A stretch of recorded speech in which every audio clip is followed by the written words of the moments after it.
Welcome, everyone. You're watching Coronavirus in Context. I'm Dr. John Whyte, Chief Medical Officer at WebMD.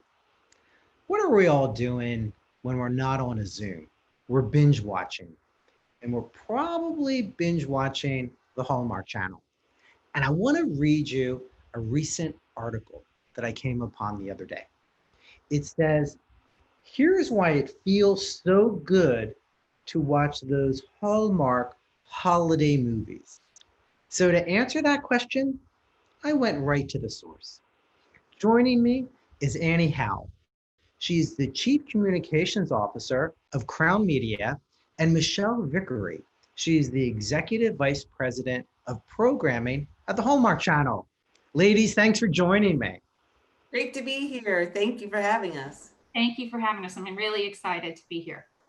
Let's get at it.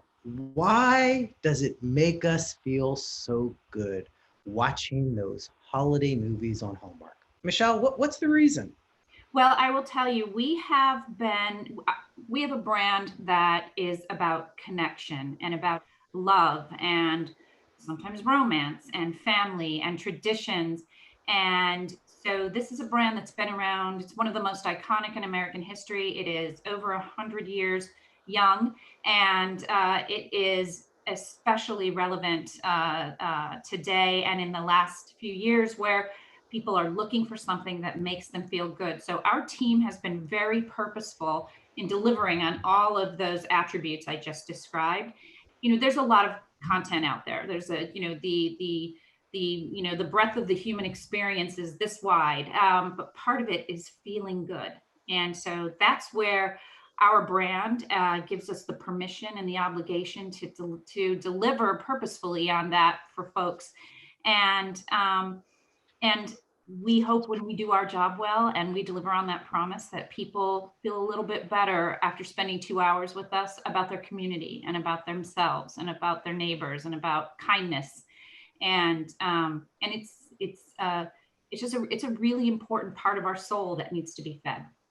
But Annie, this is a non-traditional year. There's nothing traditional about it.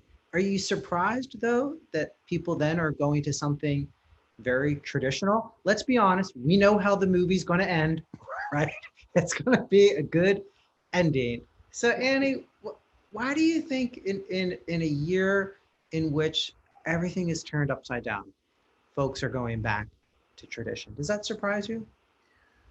You know, what isn't surprising is how many people are coming to Hallmark. You know, and we have been the home for the holidays for many years, and number one on television. And I think there's a really good reason for it, and that's for all the reasons that Michelle just explained, between warmth and connection and positivity, family gatherings, traditions, right? All those things that are so emblematic of the Hallmark brand. But then you add to that all the peril that we have faced this year, between a pandemic, and civil unrest, and a very difficult political cycle and election. And people are looking for respite. They're looking for a place where they know what they can get. They know what they can rely on. And we are a place where they're going to get that, where they can put up their feet, sit back, feel warm, and enjoy their entertainment with no stress, But what about the fact, could it be also making people unhappy? They're reminded of the things that they're missing, that they may not be able to get together with family this year. They probably didn't do it during Thanksgiving. Is that reminding them what they're missing? We don't have research on that. However, and I can't speak for the millions of people who only can tell you about their own experience. I know as a mom and as a person who has parents in Phoenix and siblings all over the country, friends in Canada, a son in Florida, I want to be around my family, and I miss my family. And, in some ways, we're sad. We're all grieving to a certain degree what we're missing in this pandemic. There is a lot of grief that goes with things that you can't get back. And what we can't get back are those opportunities to be with our friends and family. And that makes you feel sad. I think what makes them feel happy is having a place where they can connect. We see a lot of our viewers connecting on Zoom and watching movies together. So they're finding ways to gather and connect despite the separation, the physical separation. They also look for ways to, even after the movie, connect with a family member. We have military families who may get to see one of our movies while they're stationed overseas and be able to call their mom and talk about it afterwards. And so that's a connection I think that that our audience makes. You see it on social media. They remind each other. It'll be, hashtag Annie Howell, catch this one, I loved it. And I think that's I think that's important. But I also think what we do is, the journeys our characters take are transformative, and they are, and I think the movies themselves are also transformative for the audience. So even if those, I feel exactly the same way Annie just described about my family, but there's something fantastic and escapist and lovely about knowing that that you're going to go on a journey with a character and you're going to feel good at the end. I want to build on this escapist idea, Michelle, because Annie and I had talked prior to this, and she had mentioned to me that you all actually got viewer requests to show holiday movies in March when the pandemic was first starting to impact people. March, people were saying they want to watch Christmas and holiday shows. They did. We heard it on social media. We got letters. We had reporters. We had so many people, so many of our constituents. We had, ad sales clients. We had people in the distribution area. So those are the people, the Comcasts and the DirecTVs of the world. These are big people with big jobs, and they were asking for it. And so we programmed 2 weekends of it. And we said, we all need a little Christmas. And the response was, yes, we do. And I want to ask you both, you made the conscious decision, correct, that you would not include pandemic themes in your programming, as opposed to some of your competitors have done that. Why did you decide not to include anything about COVID? The reason that we decided not to include anything about COVID was because we wanted to be the place where you didn't have to think about that, where you could escape that word, it comes back again, escape the day-to-day of it. And I think it's also, I think this is such a devastating time in our world, and to identify COVID and to address it, I think is an important task, and somebody should do it, and somebody is doing it, but we represent a different experience, and we wanted to make sure that we, took care of people's thoughts and feelings around what's happening in the world today. And Annie, you and I have talked about the perception in the past of Hallmark has been that it's primarily about Caucasian women who are affluent, who have everything that life has to offer, who are beautiful, and there aren't a lot of faces of diversity. And you said to me the other day, John, that's not true, and it hasn't been true. So tell our viewers about the diversity of the Hallmark Channel. Annie, let's go to you first, and then Michelle, I want to hear what you've been doing. Sure, and I give Michelle full credit for really bringing diversity and inclusion to the forefront on the camera, as well as behind the camera. And that was it's an incredibly important focus for us, and we've seen over the course of many years, we have increased the diverse casts that we have on our movies and our series. And it's important because we want to create an experience, a television network, an entertainment destination where everyone feels welcome, where people see themselves. And that was very, very important for us to be that place for everyone, and also to align with the Hallmark brand that is about love and inclusion of all people. Michelle, was the response to criticism, or just you said, you know what, it's about time we do this? It's about time we do it, and it is the right thing to do. And what my team and I focused on this year was really delivering on not only the diversity that we've been working on in an even bigger way, but also inclusion, where more people could see themselves represented on our air and in television shows that they may not have seen themselves before. And I, applaud the team, because it was not just a year where this was a big priority for us and we delivered on it, but it was during a time where we were down in production for 3.5 months. And the team spent a lot of time developing stories that delivered on those priorities. And we've seen the fruit of that, I think, in this holiday season. And as Annie can tell you, we've had such an overwhelmingly positive response to having done it. And I couldn't be more proud of them. Well, let's talk about that. There's been diversity of race, but you also have recognition of LGBTQ issues. Was this the first season where you had a same-sex celebration of the holidays? It's the first in the holidays. This August, even though we were time constrained with production, we made a conscious choice that this became one of the biggest priorities for our company this year, to air Wedding Every Weekend. And the construct is that our two strangers, our leads, find themselves attending the same 4 weddings for a month every weekend. They couple up so they don't have to sit at the singles table.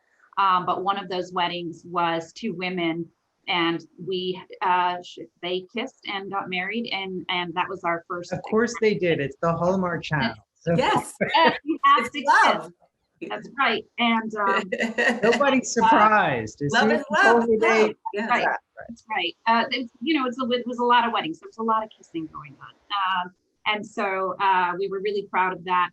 And again, a lot of positive response from our audience, from our distribution partners, who this is a very important priority for them as well, and our advertisers. So a really great effort again. And then Christmas House, which was our first holiday offering, was not our only one. We have 4 or 5 others where demonstrations of LGBTQ couples are prominent throughout. And I love the Christmas House. It was our first holiday movie with a main LGBTQ storyline, so that was a first for us. It's a really beautiful movie about one family with 3 storylines, one of which was a gay couple who were looking to adopt. And what I loved about it, we did a lot of press with Jonathan Bennett, who played one half of that couple. And he's been a longtime friend of Hallmark Channel. He's been on, as Michelle knows, she's cast him in many movies. He loves the Hallmark Channel. He was with Lacey Chabert in Mean Girls. There's a little family of actors. I loved how he talked about this being the first time where he got the script and someone said, well, what girl are you going to kiss, or something along those lines. And when he looked at the script, it was like, oh my gosh, and it was the first time that he was able to play something that was authentic to him. And then the other thing I loved that he said was that he loved being able to create a movie about love and family and connection, and wish there was something like that for him when he was a young, scared boy at Christmas. And that made me so happy and proud. And again, kudos to Michelle and her team for bringing that story that way to the screen. Yeah. You mentioned a few shows. What are some others that are going to make us feel good these next few weeks? The team was able to, in this environment, create 40 Christmas movies that will air on Hallmark Channel. 40. My mother-in-law is going to be busy. That's right. I will tell you, I'll digress for just one second. Our CEO of all of the Hallmark divisions earlier in the year said, okay, realistically, Michelle, how many do you think you're going to be able to do? And I said, 5. There isn't a challenge I don't love, or most that I don't love. How's your kissing during the pandemic, Michelle? on the screen? Well, there's a lot of ways that you make it happen. One was just following protocols to the letter, and making sure that our actors and our crew, there's sort of zones where if you are in the A zone, you are tested several times a week. And you are the people that are closest to the actors. And then as it goes out, the protocols dictate that kind of. Yeah, I'm kind of making you pick your favorite children. So Oh, I put you on the spot. But my if there's a favorite. couple, And I'm wanna- so we did it. So the kissing, there's plexiglass involved. There is using your spouse as a stunt double. okay. There is. All right, I got it. I'm confident that it was safe. All right. What are your top shows that you want I viewers will to make say sure they know? Yeah, the Christmas house that Annie just described is fantastic. One of my favorites.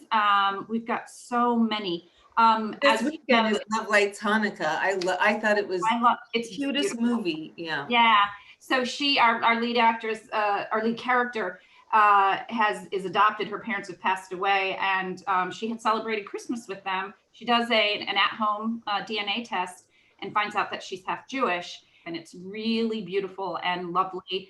We have one that I'm really proud of, Holly and Ivy, where a young woman moves into a house that needs a lot of renovating next to a single mom who has suffered from illness. This year, it may be terminal. And this young woman says to this mom, I won't let your children go into the foster system because I did that. I went through that, and I will take care of your children. And it's so beautiful about friendship, and it's sweet and it's lovely. And the community comes together to renovate that house and make sure that these kids are going to have a great Christmas and a future that doesn't include not being taken care of. It's beautiful. What else do we have? I love Candace Cameron Bure, If I Only Had Christmas. And it was a combination of what she does really well, which is make people feel fantastic at Christmas, and also a nod to The Wizard of Oz, which is her favorite movie. And so she planted a lot of Easter eggs and a lot of moments as an homage to that movie. And folks got together with their Wizard of Oz bingo cards, and while they watched the movie, they marked off all of the nods. So that's a terrific one. Absolutely. Okay, one more favorite child. One more. Christmas Waltz with Lacey Chabert and Will Kemp. That was beautiful. Stunning. And it's a young woman she learns to dance, and the dance scenes are just phenomenal. And as you can imagine, our handsome dance instructor and she do fall in love at the end. And there is. Of course. But what Michelle said, John, about the bingo cards, I mean, I think that's that's what sets us apart from the rest. Like, why do people come to Hallmark? And the answer is because we're not just the movies, we're an complete experience, and we are a tradition. So where people look forward to those traditions and what makes them feel connected and warm. We all need to feel good right now. Many of us have to have that, escapism, as you said. Are you going to continue to show holiday movies in January, February, March, do you think? We will go all the way to that weekend of New Year's Day. We will, and then we move into our next event, which we're really excited about, New Year, New Movies. And so we'll be telling great, wonderful stories that make people feel good. And yes, you've got to take the journey to get to the happy ending. But yes, there will be happy endings. And then we go into Valentine's Day, another place where people want to feel good. And we celebrate holidays and traditions all year long. And we try and I think that's another reason why people like us so much, is that we try to mirror what's happening in people's lives. And so we're proud of what we're getting started on in 2021. And make no mistake, in January, when there is snow across many of our locations, we will be shooting Christmas movies for 2021. Good to know. All right. Well, thank you both for bringing some holiday cheer today during what can be very stressful times. And I want to thank our viewers for watching. If you have questions about COVID, send them my way, Dr. John at webmd.net. And you can also send them on our social, Twitter, Facebook, Pinterest, and Facebook. Thanks for watching.